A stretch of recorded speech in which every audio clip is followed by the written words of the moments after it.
Good afternoon, class and Dr. Carter. This is Ron. I'm doing this week's reflection, week 7. Just wanted to talk about the readings in Curtis and Christian. This week, in particular, chapter 11 and 12, talking about suicidal assessment, talking about different factors that we need to look at. For instance, with anxiety, looking at lack of support, kind of what's causing that, age ranges, and things that they struggle with, especially the older population. A lot of times deals with a lot of different issues, familyhood trauma, childhood trauma, that contribute to suicide, partners leaving, all that kind of stuff, even domestic, intimate partner violence with regards to either the male or female population. And, it kind of goes both ways. What to look for in the assessments, when people are depressed, them giving stuff away, all that kind of stuff is stuff that you need to look at on a daily basis when you're assessing whether you need to actually do a suicide assessment.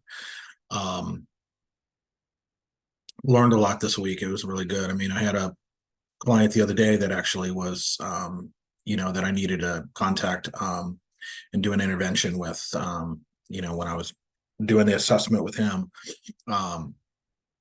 We actually called In Response, which is the crisis intervention team that actually comes out and does the assessment. And they decided to transport him to the crisis stabilization unit. So I deal with it on a daily basis. We do these during intake and then periodically throughout, through the time that they're staying actually at the program. So, again, just things to look at. It's really important that you look at culture. If you're looking at a suicidal person that, that's experiencing this on a daily basis, where they don't have a plan, where they don't have the means, where they may have some past attempts, making sure that, that there's a safety plan in place and that they have a support plan. Very important. Culture and religion is very important too when you're doing assessments of any type, but especially with suicidal, when you're doing the suicide assessment.